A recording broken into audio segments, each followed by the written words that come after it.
Hi everyone.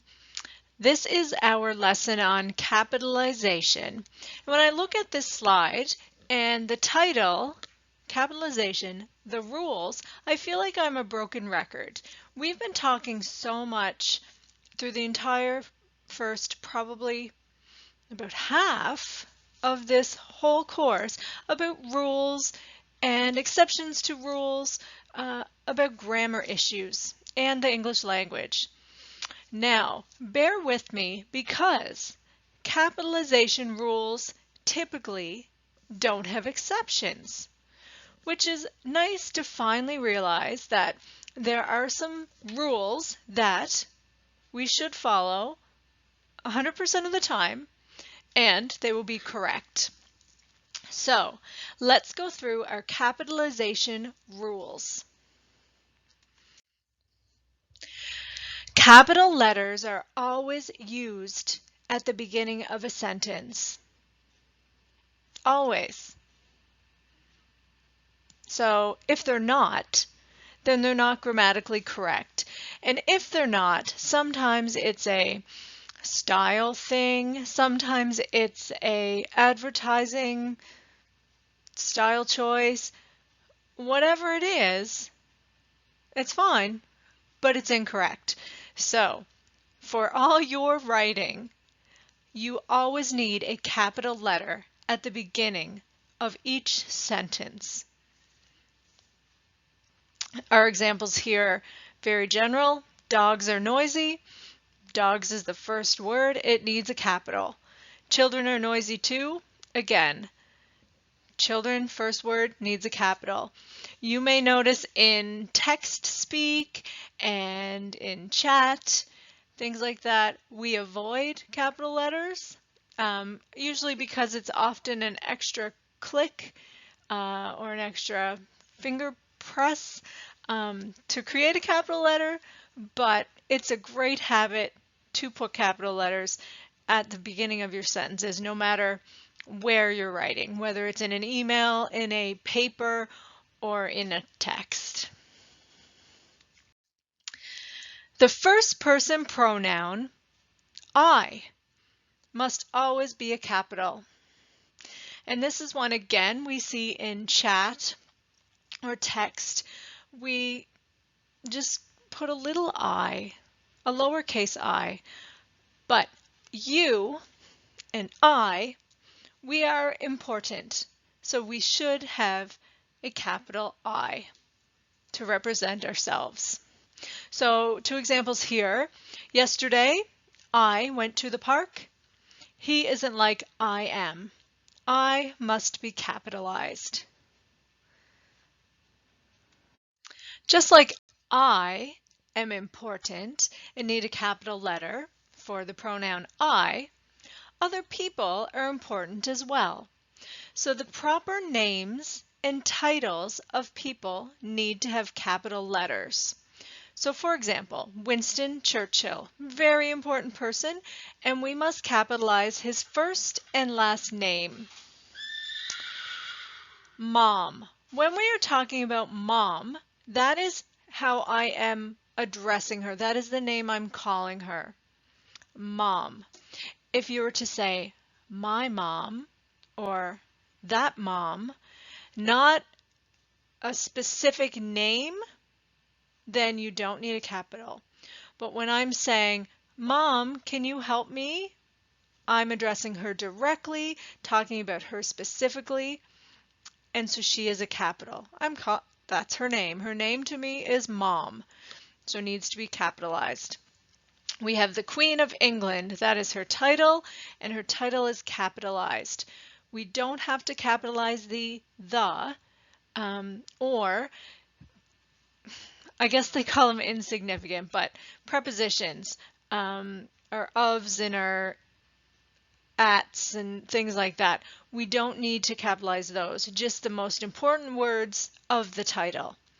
The same goes for the Premier of Prince Edward Island, the Headmaster of Hogwarts, Dr. Matthews, because Dr. Matthews is his full title.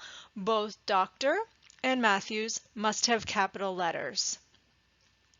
Granny. So it's the same as mom. Granny is her name. And when I'm speaking about Granny, then she gets a capital letter. And lastly, we have Professor Snape. Again, a two-word title, both important words, and they both need capital letters.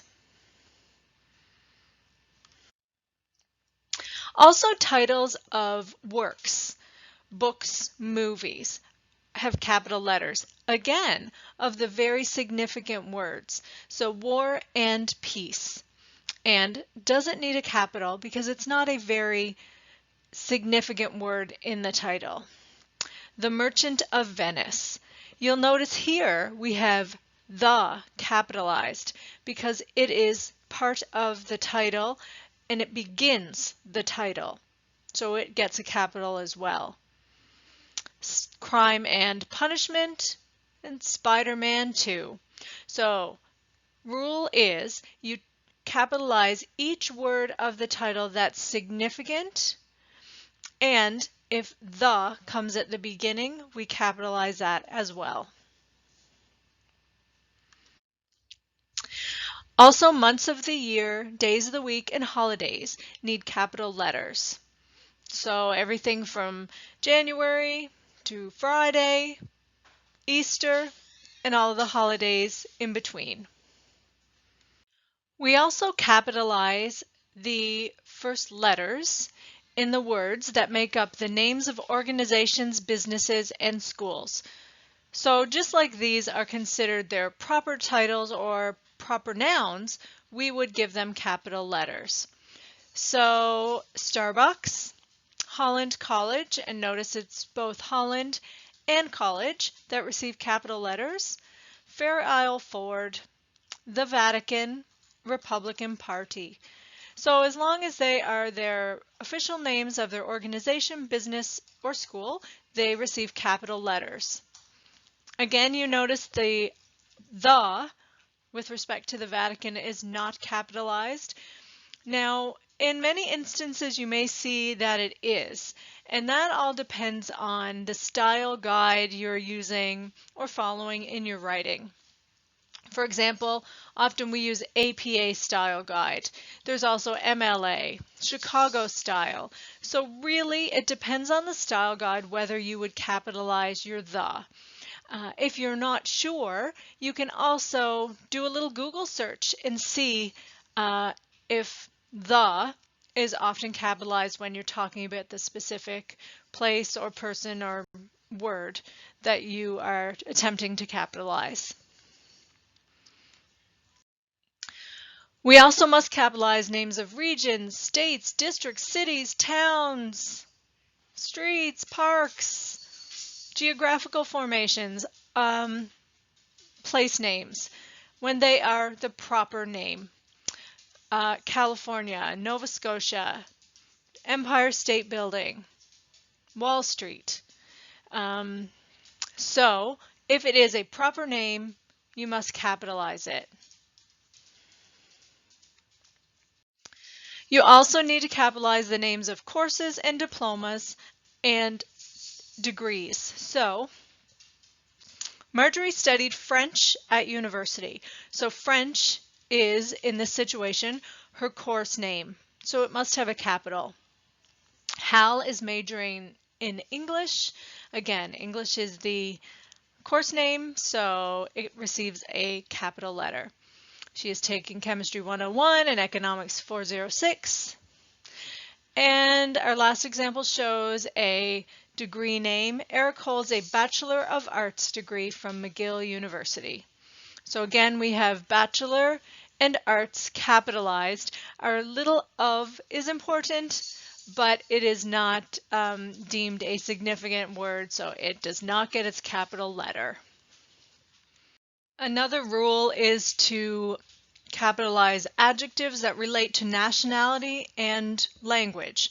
So for example, French music. French is the, I guess we could call it language. It also could be the nationality of the music.